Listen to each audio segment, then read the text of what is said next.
importante.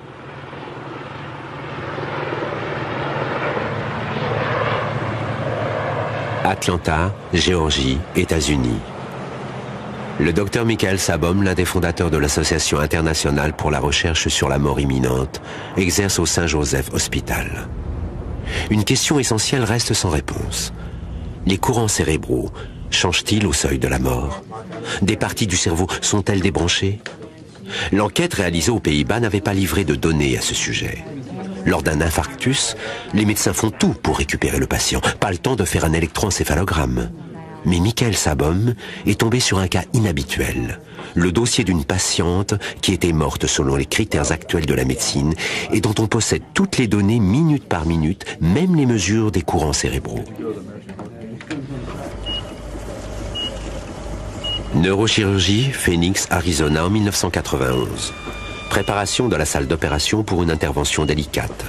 Il s'agit d'enlever un anévrisme, la malformation d'une artère, dans le cerveau de la patiente. Pas une goutte de sang ne doit circuler dans le cerveau durant l'intervention, soit pendant une demi-heure. Mais déjà au bout de 8 minutes, le cerveau serait détruit. Pour gagner du temps, on place le corps en hibernation à 15 degrés 5. L'activité électrique du cerveau est surveillée, de même que ce qui se passe dans le tronc cérébral. 2 heures après le début de la narcose, la scie à trépaner ouvre le crâne. Après 4 heures, le cœur s'arrête. Le corps est vidé de son sang. Les tracés électroencéphalographiques tombent à zéro. J'ai entendu un bruit mécanique. Ça m'a fait penser à la fraise du dentiste. C'était comme si le bruit me poussait et finalement, je suis sortie par le haut de ma tête.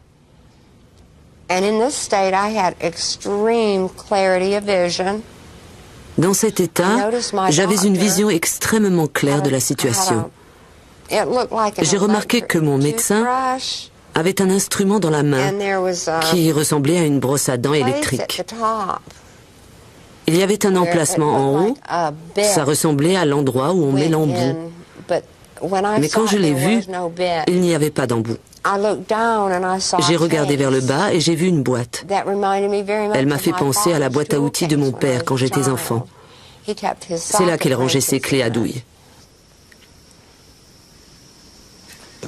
Cette boîte d'accessoires de la scie à trépaner ressemble vraiment à une caisse à outils. Et je dois avouer qu'étant cardiologue, je ne savais pas à quoi ressemblait une scie à trépaner. Alors, quand Pa m'a dit que l'instrument ressemblait à une brosse à dents électrique, j'ai pensé que c'était ridicule. Je n'avais jamais entendu une telle description. Je pensais que c'était plutôt un appareil du genre scie rotative. Mais ça ne ressemblait pas du tout à une scie. Ça fait effectivement penser à une brosse à dents électrique. À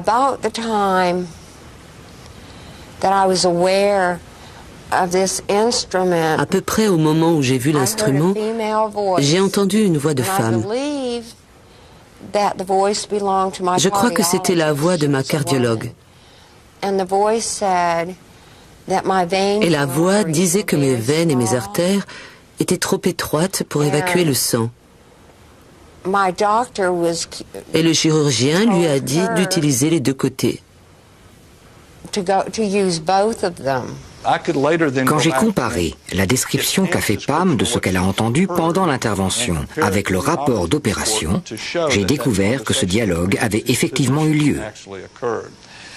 L'autre point intéressant, c'est que ce dialogue a eu lieu au moment où Pam dit avoir fait cette expérience de sortie du corps.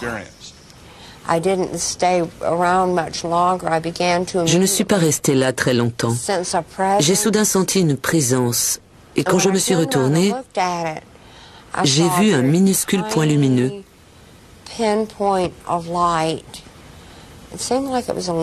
Il semblait très très éloigné. Et quand je m'en suis approchée, j'ai entendu ma grand-mère m'appeler. Je suis aussitôt allée vers elle et elle m'a gardé tout près d'elle. Et plus je me rapprochais de la lumière, plus je commençais à voir des gens que je reconnaissais. J'étais impressionnée par le fait que ces gens avaient l'air merveilleux. Ma grand-mère n'avait pas une apparence de vieille femme. Elle était radieuse. Tout le monde avait l'air jeune, sain et fort. Je dirais volontiers qu'ils étaient de la lumière, comme s'ils portaient des vêtements de lumière, ou comme s'ils étaient faits de lumière.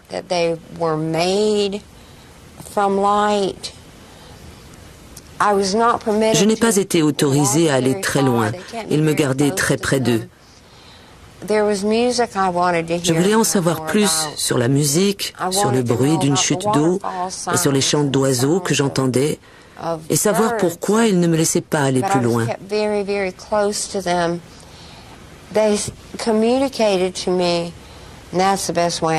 Ils ont communiqué avec moi. Je n'ai pas d'autres mots pour exprimer cela, parce qu'ils ne parlaient pas comme vous et moi. Ils pensaient et j'entendais. Ils ne voulaient pas que j'entre dans la lumière. Ils disaient que si j'allais trop loin, ils ne pourraient plus me relier à mon moi physique.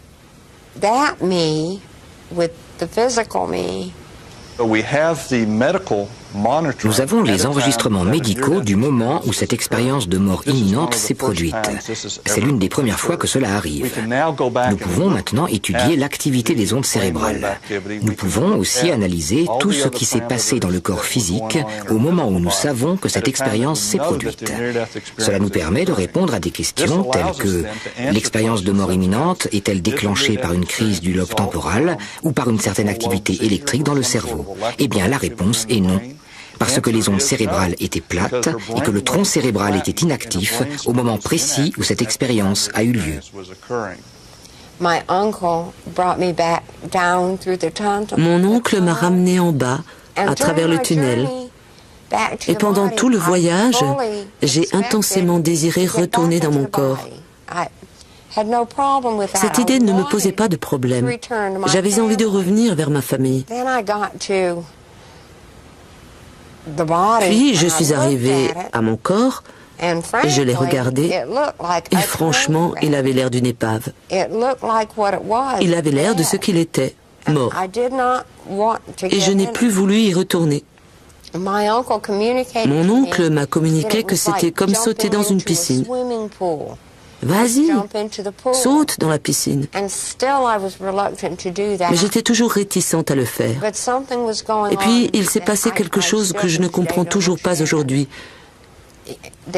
Il a accéléré mon retour dans le corps, en me donnant une sorte de coup, comme quand on pousse quelqu'un dans la piscine.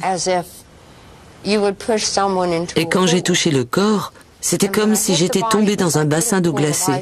Et je n'oublierai jamais, mon corps a fait comme ça. Des cellules nerveuses du cerveau vues au microscope électronique.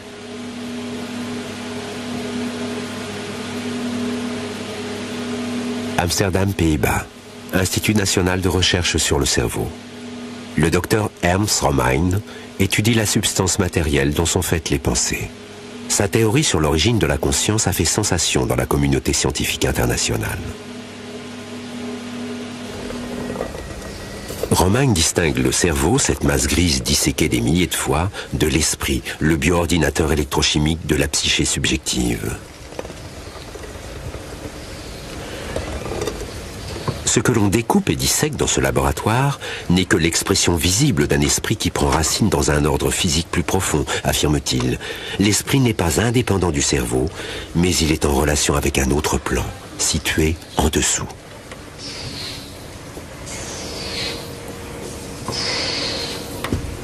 Une théorie plausible, pas encore démontrée à ce jour, mais elle pourrait aider à mieux comprendre ce qui se passe à la frontière de la mort.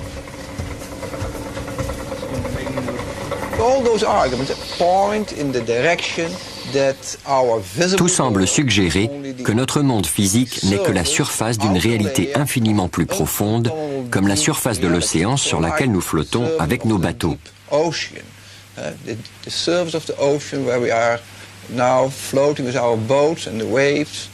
Mais il y a un océan infiniment profond de réalité en dessous dont nous ne savons rien. Nous commençons seulement à l'explorer de plus en plus profondément.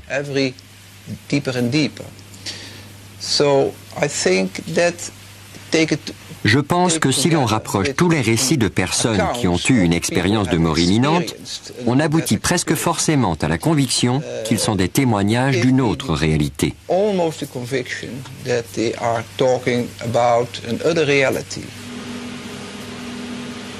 La recherche de l'au-delà dans les synapses du cerveau prend provisoirement fin ici. Chacun voit-il ces images dans les minutes, les heures du passage? Pas sûr, mais possible. Tout le monde fait des rêves chaque nuit, plus de 1000 fois par an. Mais beaucoup de gens sont incapables de s'en rappeler un seul. Quand le corps paraît inconscient, l'esprit est peut-être déjà parti pour les vastes paysages de l'âme. Cet autre monde existe-t-il quelque part comme le croient les voyageurs depuis des millénaires? Ou n'avons-nous simplement pas encore trouvé la région du cerveau qui crée ces images? Mais même si ce n'était qu'un fantastique programme du cerveau qui pilote les voyages dans l'au-delà, la question essentielle demeure. La question du sens.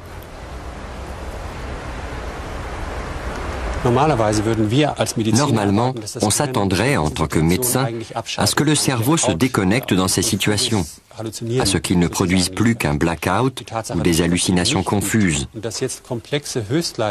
Le fait qu'il ne le fasse pas et qu'au contraire il accomplisse des choses très complexes, allant jusqu'à des perceptions extrasensorielles, jusqu'au jugement de sa vie passée, nous montre que le cerveau veut nous dire plus que simplement « c'est l'heure de tirer le rideau ».